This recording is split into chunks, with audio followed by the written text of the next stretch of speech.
నమస్కారం, welcome to V3 news లక్ష్యం సమాజ్ హితం. నేను స్వాతి. ముందుగా బులెటిన్లో హెడ్లైన్స్ చూద్దాం. శ్రీకాకుళం జిల్లా అధికారులతో సీఎం జగన్ వీడియో కాన్ఫరెన్స్. 1,00,000కు పైగా ఉద్యోగాలు భర్తీ చేసినట్లు వెల్లడి.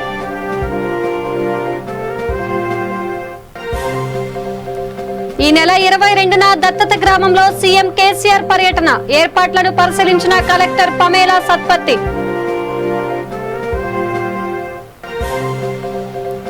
దుర్గాబాయి దేశ్ముఖ్ ఆసుపత్రిని సందర్శించిన మంత్రి కిషన్ రెడ్డి. ఉచితంగా కరోనా సేవలు అందించడంపై మంత్రి అభినందనలు.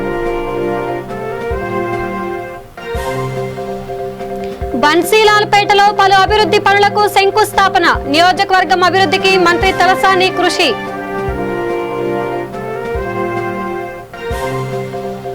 విజయవాడలో వైద్యులు ఆందోళన. వైద్యులపై దాడులను ఖండిస్తూ నిరసన.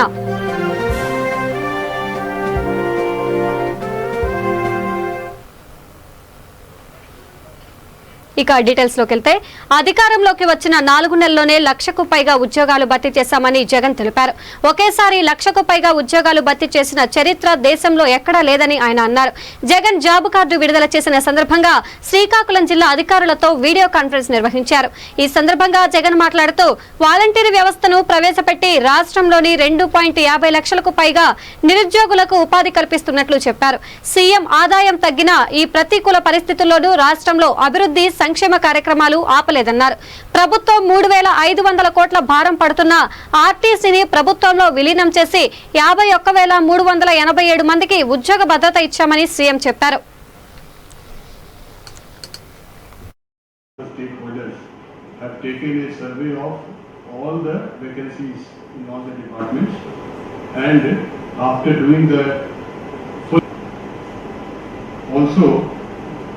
కోచింగ్ తీసుకునేటప్పుడు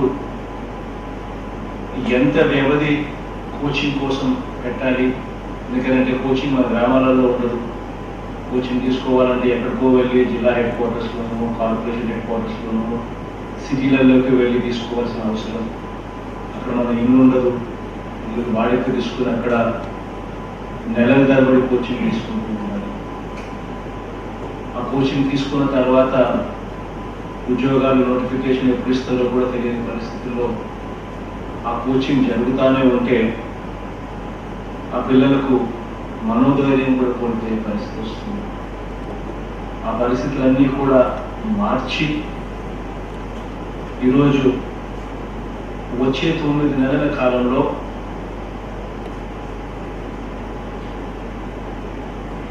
జూలై నెల నుంచి మార్చి 2022 వరకు ఏ ఉద్యోగాలు నోటిఫికేషన్ ఇవ్వబోతా ఉన్నాము, ఏ నెలలో మనందరి ప్రభుత్వము ఆ నోటిఫికేషన్ ఇవ్వబోతుంది అని చెప్పి జాబ్ క్యాలెండర్గా ఈరోజు విడుదల చేస్తా ఉన్నాం. తర్వాత ఆ మేనిఫెస్టోను చెత్తబుట్టలోకి వేసిన పరిస్థితులు కూడా ఒకసారి జ్ఞాపకం చేసుకోమని అడుగుతా ఉన్నాం.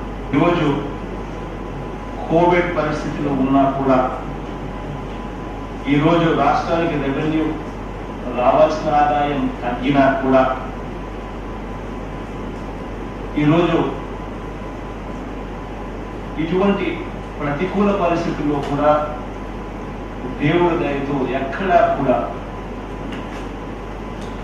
సంక్షేమం ఆగలేదు, ఎక్కడా కూడా అభివృద్ధి కార్యక్రమాలు కూడా ఆగలేదు అని చెప్పి సందర్భంగా గుర్తు చేస్తూ తెలియజేస్తా ఉన్నాను.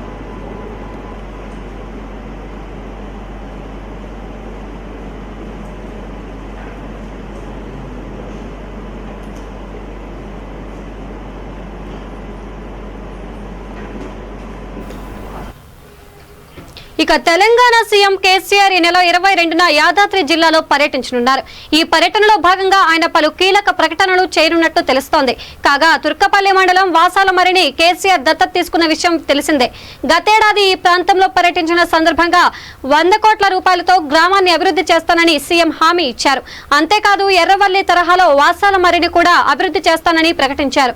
చాలా రోజుల తర్వాత కేసీఆర్ మళ్లీ దత్తత గ్రామానికి వెళ్తున్నారు. సీఎం పర్యటన నేపథ్యంలో వాసాలమరిలో ఏర్పాట్లను కలెక్టర్ పమేలా సత్పత్తి పరిశీలించారు. ఈ క్రమంలో వాసాలమర్రి గ్రామ సర్పంచ్ అంజయ్యకు స్వయంగా ముఖ్యమంత్రి ఫోన్ చేసి మాట్లాడారు. ఊరంతా సామూహిక భోజనం చేద్దామని సర్పంచ్ కు ఆయన చెప్పారు. అనంతరం గ్రామ సభ ఏర్పాటు చేసుకుని గ్రామ సమస్యలపై చర్చిద్దామని సర్పంచ్ తో సీఎం మాట్లాడారు. సామూహిక భోజన ప్రదేశం గ్రామ సభ నిర్వహణకు పెద్ద ఖాళీ స్థలాన్ని చూడాలని సర్పంచ్ అంజయ్యకు కేసీఆర్ సూచించారు. దీంతో సర్పంచ్ చకచకా ఏర్పాట్లు చేసుకుంటున్నారు.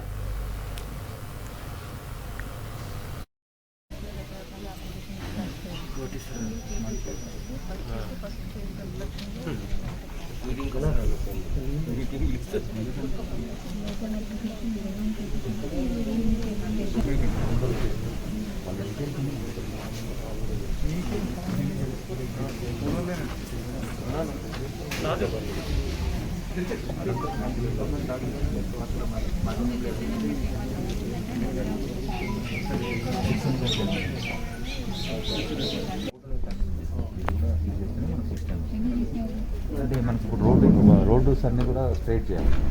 అది ఇప్పుడు ఏంటంటే ఆర్కిటెక్ట్ చేసిన తర్వాత ఎందుకు రోడ్ అంతా చాలా చిన్న అది మనం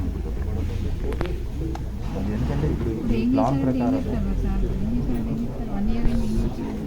అంటే అది డిసైడ్ చేసి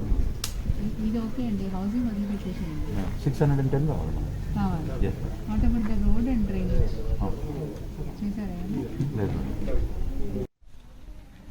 యాదాద్రి భువనగిరి జిల్లాలో వాసాలమర్రి గ్రామాన్ని దత్తత తీసుకోవడం జరిగింది. గత సంవత్సరం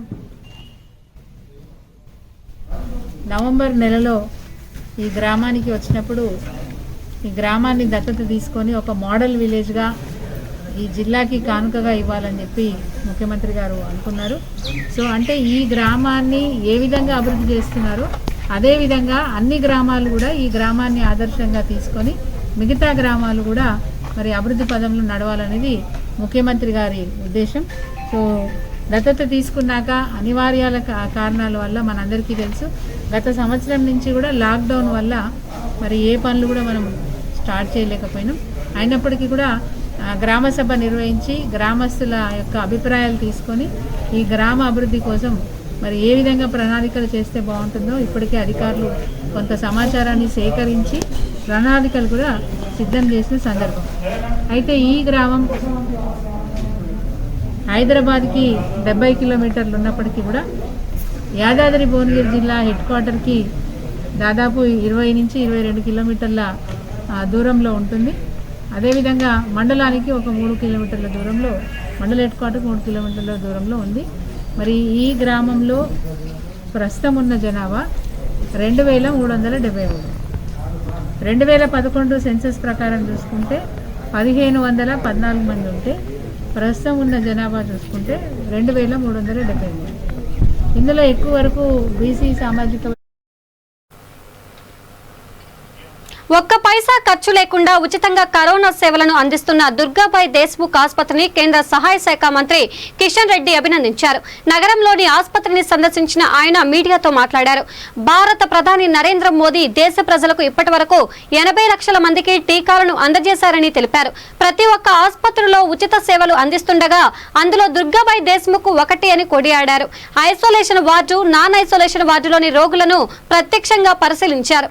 అంతేకాకుండా ఆసుపత్రి పనిచేసే ప్రతి ఒక్క వైద్య నిపుణులను, వైద్య సిబ్బందిని అభినందించారు. ఈ కార్యక్రమంలో Durgabai Deshmukh hospital chairman SV Rao, వైద్య నిపుణులు, సిబ్బంది పాల్గొన్నారు.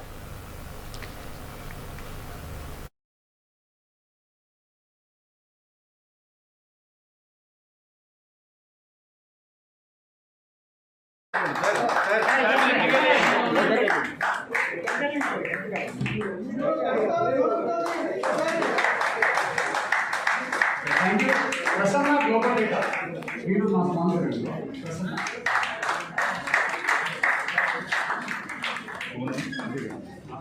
దుర్గాబాయి దేశ్ముఖ్ మాకు చాలా సపోర్ట్ చేశారు. ఎస్వి రావు గారు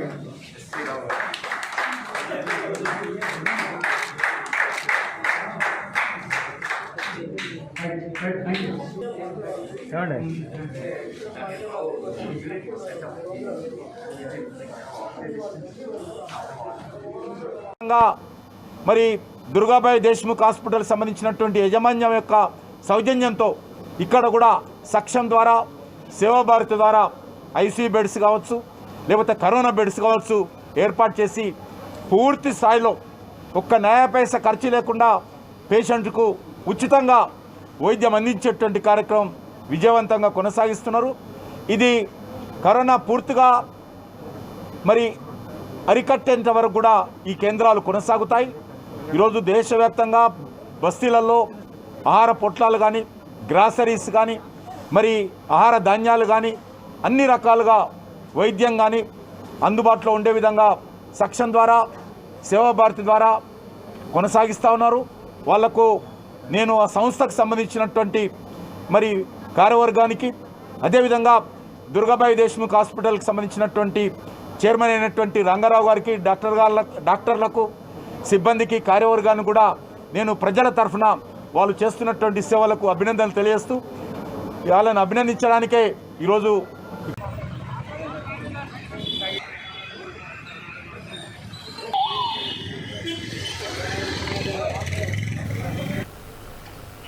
సనత్ నగర్ నియోజకవర్గంలోని బన్సీలాల్పేట డివిజన్లో మంత్రి తలసాని శ్రీనివాస్ యాదవ్ ₹1,50,00,000 విలువ వ్యయంతో పలు అభివృద్ధి పనులకు శంకుస్థాపన చేశారు.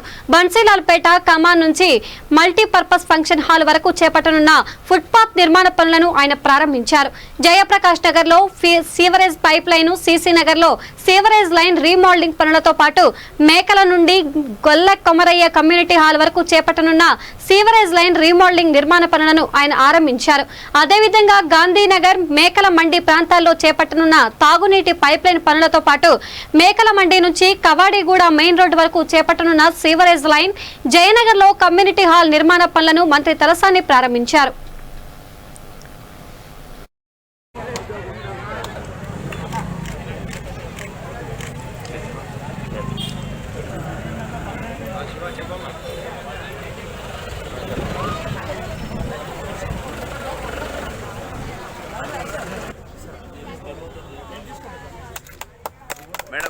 మేడం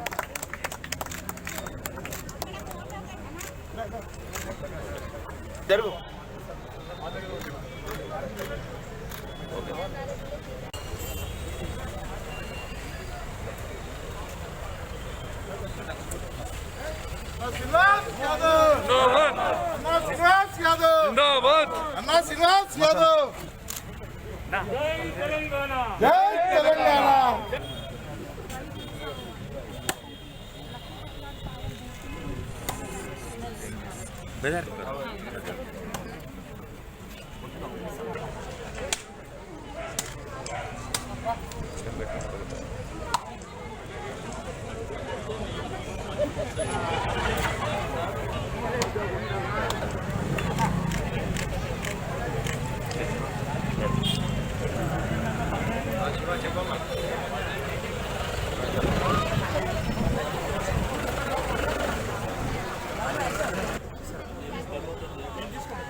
ఇండియన్ మెడికల్ అసోసియేషన్ పిలుపు మేరకు విజయవాడలో వైద్యులు ఆందోళన చేపట్టారు. వైద్యులపై జరుగుతున్న దాడులపై నిరసన తెలుపుతున్నారు. సేవ్ ద సేవియర్స్ అనే నినాదంతో ప్రభుత్వం చట్టాలు పటిష్టం చేసి వైద్యులు, ఆసుపత్రులకు రక్షణ కల్పించాలని డిమాండ్ చేశారు. ఎంతో మంది ప్రాణాలు కాపాడుతున్న తమకు రక్షణ లేకుండా పోయిందని ఆవేదన వ్యక్తం చేస్తున్నారు. ఒక వ్యవస్థపై జరుగుతున్న దాడిగా అభివర్ణించారు.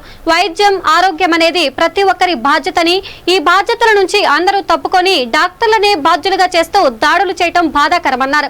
దేశవ్యాప్తంగా కొన్ని రాష్ట్రాల్లో డాక్టర్లపై దాడులు జరుగుతున్నాయన్నారు.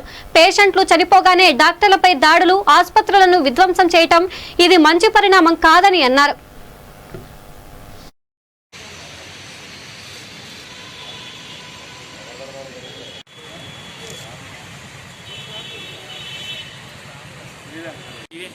కొంచెం అవగాహన, మీరు ఇమోషనల్గా డిస్టర్బ్ అయ్యి ఉంటారు, కానీ మేము కూడా మనుషులమే అండి. మేమేం దేవుళ్ళం కాదు. మేమెంత చదువుకున్నాము, ఇంత చేస్తున్నాము, మా వారికి ఎంత సాయం, ఎంతవరకు చేయగలుగుతామో అంత మాత్రం 100% మేము.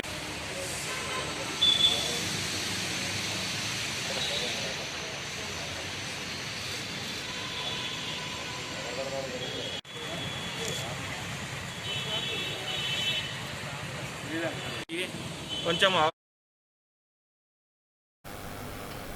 ఇక కుటుంబ సమేతంగా శ్రీ వరాహలక్ష్మి నృసింహస్వామిని AP assembly speaker Tammineni Sitaram దర్శించుకున్నారు. దేవస్థానం ఏవో సూర్యకళ ట్రస్ట్ బోర్డు సభ్యులు సూరిబాబు, దినేష్ రాజు, ఆలయ అధికారులు ఘనస్వాగతం పలికి ప్రత్యేక దర్శన ఏర్పాట్లు చేశారు. అర్చకులు ఆశీర్వాదం చేసి స్వామివారి తీర్థ ప్రసాదాలను అందించారు. ఈ సందర్భంగా అధికారులకు ఆలయ అభివృద్ధి కార్యక్రమాలను స్పీకర్ కి వివరించారు. ఆలయ అభివృద్ధికి తన వంతు కృషి చేస్తానని స్పీకర్ తమ్మినేని హామీ ఇచ్చారు.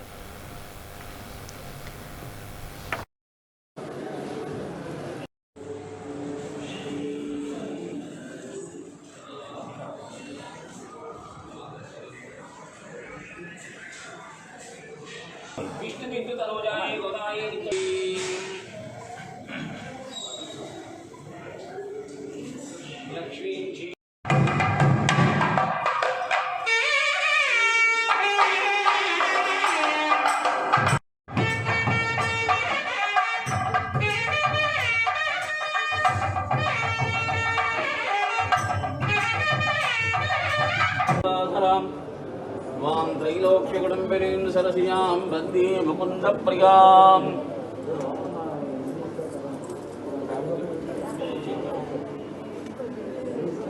సంపూర్ణ ఆరోగ్య వస్తాయి కదా గవర్నమెంట్ గారు ప్రతిపాదింపుగా మీరే మహిళకి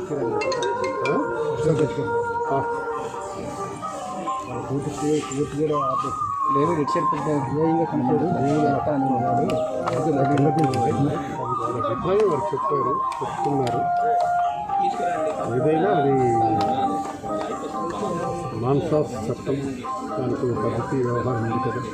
ఇందులో మనకు మన వ్యాఖ్యానాలు మన వాట్ హ్యాస్ గివెన్ మన judgement that government what action is to be taken మనం వెయిట్ చేయాల్సిందే. కానీ దాని మీద మనం ఒక గవర్నమెంట్గా ఉన్న సంస్థ మీద మనం వ్యాఖ్యానాలు చేయడం ప్రాసెస్ నడుస్తుంది. గవర్నమెంట్ అది డెసిషన్ ఇక్కడ దాని మీద రాజుగారు కోరుకోవాలి direction. Government is also prepare to file in court. రియాలిటీగా ఏమైంది అన్నటువంటి దాని మీద మనం మాట్లాడుతున్నాం. ఇప్పుడు మధ్యలో మేము వ్యాఖ్యానాలు చేయడం చెప్పింది. విశాఖ పరిపాలన రాజధాని గవర్నమెంట్ సబ్జెక్ట్ చూస్తుంది సార్. పరిపాలన రాజధాని గుర్తొస్తుంది ఎప్పుడు నుంచి స్టార్ట్ అవుతుంది సార్? పరిపాలన రాజధాని చూద్దా ఉన్నాను కదా. ఇంతవరకు ఒక రాయి కూడా వేయలేదు. రాజేష్ అయిపోయింది. మీరు మాట్లాడుతున్నారు రాజేష్ అయిపోయింది. ప్రభుత్వం ఏర్పడి వాళ్ళు వేసినవి చాలా వరకు గత ప్రభుత్వంలో వేసినవన్నీ కూడా అనాదిరాలు సమాధిరాలుగా వ్యక్తిస్తున్నారు. అలా చేయటం ఈ ప్రభుత్వానికి ఇష్టం. జాగ్రత్త చనిపోయే దానికి గుర్తింపు. ప్రభుత్వం ఏర్పడి 100 రోజుల్లో పంచగ్రామాల భూ సమస్య క్లియర్ చేస్తామని చెప్పి అన్నారు సార్. ఇప్పటికీ 2.5 సంవత్సరాలు నేను కానీ ఉంటుంది నేను పుట్టలేదు. నేను పుట్టలేదు అప్పటి నుంచి ఉంది. మీకు అసలు విషయమే తెలియదు. నన్ను ప్రశ్నిస్తున్నా, నేను మాట్లాడుతున్నాను. ఇక్కడ నాయకులు 100 రోజుల్లో సిద్దిపేట జిల్లాలోని దుబ్బాక నియోజకవర్గానికి చెందిన వేముల ఘాట్ గ్రామానికి చెందిన రైతు మల్లారెడ్డి తన చితిని తానే పేర్చుకొని తనువు చాలించడం హృదయ విదారకమైన ఘటన అని దుబ్బాక ఎమ్మెల్యే రఘువందన్ రావు ఆవేదన వ్యక్తపరిచారు. రైతు మృతదేహాన్ని సిద్దిపేట మార్చరీలో సందర్శించి కుటుంబ సభ్యులను ఎమ్మెల్యే పరామర్శించారు. అనంతరం విలేకరులతో రఘునందన్ రావు మాట్లాడుతూ వేముల ఘాట్లో హృదయ విదారక సంఘటన జరిగిందని, రైతు మల్లారెడ్డి అఘాయిత్యానికి పాల్పడడం బాధాకరమన్నారు. ప్రతిపక్షాలు మాట్లాడితే అవహేళన చేసే టీఆర్ఎస్ నాయకులకు రైతుల ఆత్మహత్యలు కనబడడం లేదా అని ప్రశ్నించారు. రైతు తన ఆత్మాభిమానం చంపుకోలేక ఆత్మహత్య చేసుకోవడం చూసైనా ప్రభుత్వం కళ్లు తెరిచి వేములఘాట్ రైతులకు న్యాయం చేయాలని అన్నారు. ముంపు గ్రామాల ప్రజలు ఇబ్బందులు ఉంటే పోరాటం చేద్దాం కానీ ఆత్మహత్యలకు పాల్పడవద్దని ఎమ్మెల్యే ప్రజలకు విజ్ఞప్తి చేశారు.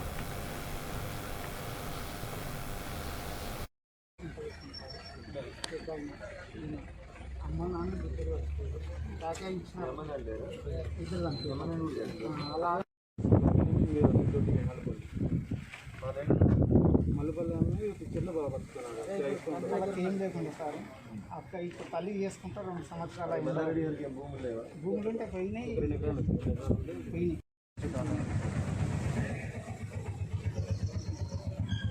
ఆయన పాడే ఆయనే పెంచుకున్నాడు. ఆయన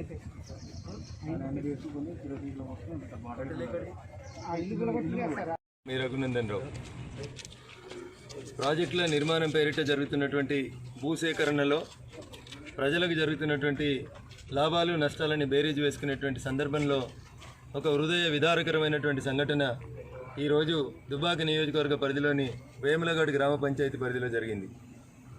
మల్లారెడ్డి అనేటువంటి ఒక రైతు, సుమారు 70 సంవత్సరాల వయసు ఉన్నటువంటి ఆ రైతు ఆ గ్రామంతో పెనవేసుకున్నటువంటి అనుబంధాన్ని తెంచుకోలేక ప్రభుత్వం ఇచ్చినటువంటి నష్టపరిహారం చాలిందా చాలలేదా అనేటువంటి చర్చలకు పోవాల్సినటువంటి అవసరం లేదని భావిస్తూనే 3 ఆడపిల్లలు ఉన్నటువంటి ఆ కుటుంబంలో అనేక మంది, భార్యతో సహా అనేక మంది కుటుంబం లోపల వివిధ వ్యాధుల గ్రస్తులకై చనిపోయినటువంటి పరిస్థితుల తర్వాత ఒంటరిననే భావనతో పాటు అనుకోని రీతిలో ఒక హృదయ విదారకరమైనటువంటి బలవన్ మరణానికి పాల్పడడం అనేది నిజంగా జిల్లా యంత్రాంగాన్ని, రాష్ట్ర ప్రభుత్వాన్ని అంతటినీ కూడా కదిలించాల్సినటువంటి ఒక దురదృష్టకరమైనటువంటి సంఘటన.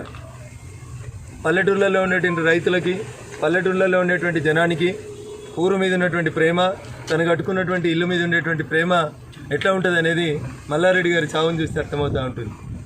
పెంచుకున్నటువంటి పేగుబంధాన్ని తెంచుకోలేక, తాను పుట్టి పెరిగినటువంటి ఊరిలోంచి అనాథలాగా బయటికి వెళ్ళడం ఇష్టం లేక, అధికారులు ఇచ్చినటువంటి నష్టపరిహారం చాలిందో చాలలేదో ఆ గుండెకే, ఆ చనిపోయినటువంటి మల్లారెడ్డి గారి ఆత్మకే తెలవాలి, సమర్థించుకుంటున్నటువంటి జిల్లా అధికార యంత్రాంగానికి తెలవాలి. ఎందుకంటే అధికారులు వచ్చి కూలగొడితే, ఇల్లు కూలగొడితే ఒక పేదింటి రైతు తన ఆత్మాభిమానాన్ని చంపుకోలేక ఆత్మహత్య చేసుకున్నాడు. ఇలా చెప్పాలి, జిల్లా రెవెన్యూ యంత్రాంగం మేము అంత ఇచ్చేసినాం, R&R ప్యాకేజ్ ఇచ్చేసినాం, మా తప్పేం లేదు, మంత్రులు చల్లంగా ఉన్నారు, ముఖ్యమంత్రి చల్లంగా ఉన్నాడు, అందరూ చల్లంగా ఉన్నారు. చనిపోయిన రైతు ఏం తప్పు చేసిండని చనిపోవాల్సినటువంటి పరిస్థితి వచ్చిందో ఒక్కసారి ఆలోచించాలి. మానవత్వం మంట కలిసినటువంటి వేళ ఆ ఊరిలో ఉన్నటువంటి గ్రామ పెద్దలందరూ కూడా ఉదయం నుంచి ఫోన్ చేసి చెప్తుంది ఒకటే ఒక అంశం, గ్రామంలో ఇంకా దగ్గర 50 మంది పేద రైతులు మిగిలినరు. అయ్యా జిల్లా కలెక్టర్ గారు ఇప్పటికైనా మానవత్వంతో స్పందించి సర్పంచులు, ఉపాధి హామీ పనులు చేసిన కూలీలకు వేతనం రావటం లేదని, దీనికి కేంద్ర ప్రభుత్వం అడ్డుపడుతోందని ఖమ్మం జిల్లా వ్యవసాయ కార్మిక సంఘం కార్యదర్శి పొన్నం వెంకటేశ్వరరావు అన్నారు.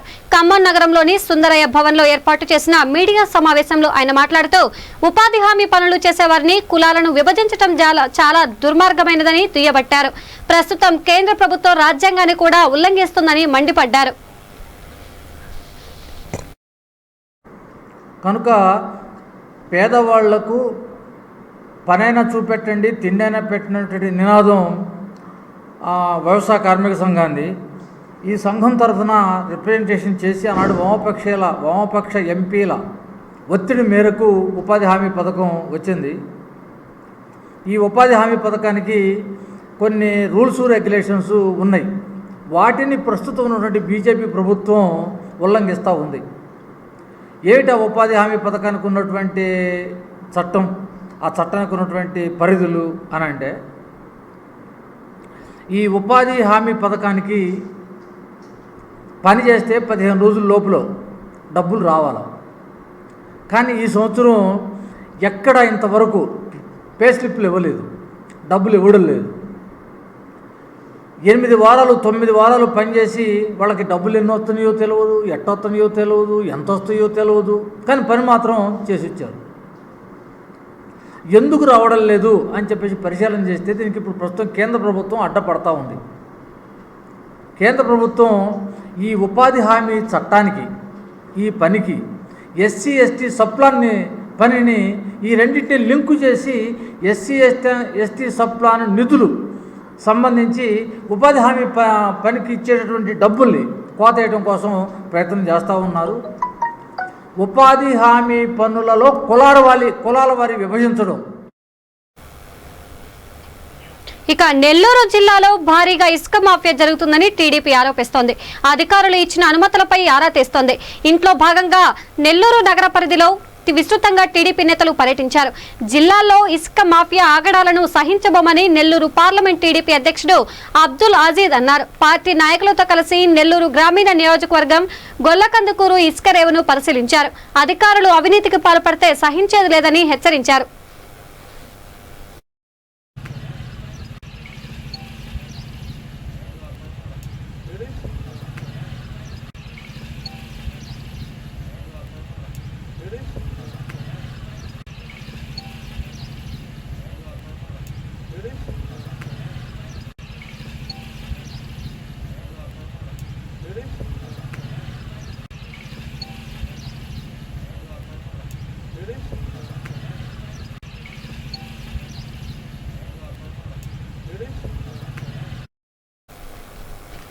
ఇక జవహర్ నగర్ పోలీస్ స్టేషన్ పరిధిలో వరుసగా చైన్ స్నాచింగ్ కి పాల్పడుతున్న సందీప్ చారి అనే యువకుడిని జవహర్ నగర్ పోలీసులతో కలిసి మల్కాజ్గిరి సిసిఎస్ పోలీసులు అదుపులోకి తీసుకున్నారు. నిందితుడు సందీప్ వద్ద నుంచి 4 లక్షల విలువ చేసే 8 తులాల బంగారు ఆభరణాలు, 2 ద్విచక్ర వాహనాలు స్వాధీనం చేసుకున్నామని మల్కాజ్గిరి డీసీపీ రక్షితామూర్తి తెలిపారు.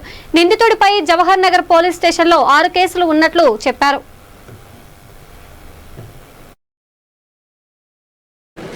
మేము డైలీ ఇది anti snatching beats both CCS Malkajgiri as well as Jawahar Nagar PS నుంచి టీమ్స్ ఫామ్ చేసి దే రెగ్యులర్లీ దేర్ అక్కడ పెట్రోలింగ్ చేసుకుని. So today morning CCS Malkajgiri team along with Jawahar Nagar police వాళ్ళతోటి ఒక 8 o'clock ఎర్లీ మార్నింగ్ 8 అలాగే యాప్రాల్ ఎక్స్ రోడ్ దగ్గర ఒక వ్యక్తి మనకి దొరికారు. సందీప్ చారి అని వాళ్ళ పేరు. Is 22 years old. జెన్ ప్యాక్లో పని చేస్తారు. వాళ్ళు కొంచెం సస్పిషియస్ మూమెంట్లో కనపడితే అప్పుడు కొంచెం అడిగితే he has admitted to have committed chain snatching. Then వాళ్ళని పోలీస్ స్టేషన్కి తీసుకొని వచ్చి మాట్లాడితే he has admitted to commit 6 chain snatching offences. మనకి మార్చ్ నుంచి స్టార్ట్ అయింది ఈ చైన్ స్నాచింగ్ ఒఫెన్సెస్. సో మార్చ్లో ఒకటి జరిగింది, crime number 226/2021. And then recently జూన్లో కూడా ఒకటి జరిగింది, crime number 435/2021. So totally 6 offenses జరిగింది. సో టోటలీ మనకి ప్రాపర్టీ రికవర్డ్ 80 grams రికవరీ అయింది. అదిలో 80 grams మనకి 20 grams ఇస్ రికవర్డ్, 60 grams బ్యాంక్లో ఉంది. సో ఆ ప్రొసీజర్ ఏముందో ఎస్ బ్యాంక్లో అది చేసి we will recover the remaining property also. And మనకి 2 bikes దొరికింది. He's committing these offences with the use of 2 bikes, ఒక Honda Activa and Yamaha FZ. So వాళ్ళు 2 bikes కూడా మన కస్టడీలో ఉంది. వీళ్ళు హిస్టరీ చూస్తే హీఈస్ 1999లో యాదాద్రి డిస్ట్రిక్ట్లో ఒరిజినలీ హీస్ ఫ్రమ్. అక్కడి నుంచి he has shifted to Hyderabad. ఒక సెల్ ఫోన్ షాప్లో ఫస్ట్ పని చేశారు, బట్ బిజినెస్ మంచిగా జరగలేదు అని అది క్లోజ్ అయింది. బులెటిన్ ముగించే ముందు హెడ్లైన్స్ మరోసారి చూద్దాం. శ్రీకాకుళం జిల్లా అధికారులతో సీఎం జగన్ వీడియో కాన్ఫరెన్స్, 1 లక్షకు పైగా ఉద్యోగులు భర్తీ చేసినట్లు వెల్లడి.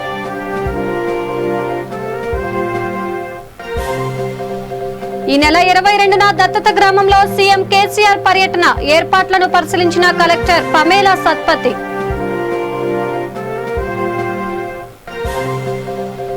దుర్గాబాయి దేశ్ముఖ్ ఆసుపత్రిని సందర్శించిన మంత్రి కిషన్ రెడ్డి, ఉచితంగా కరోనా సేవలు అందించడంపై మంత్రి అభినందనలు.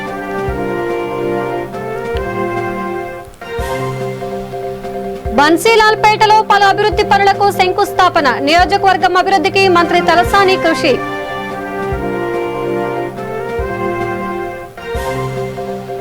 విజయవాడలో వైద్యులు ఆందోళన, వైద్యులపై దాడులను ఖండిస్తూ నిరసన.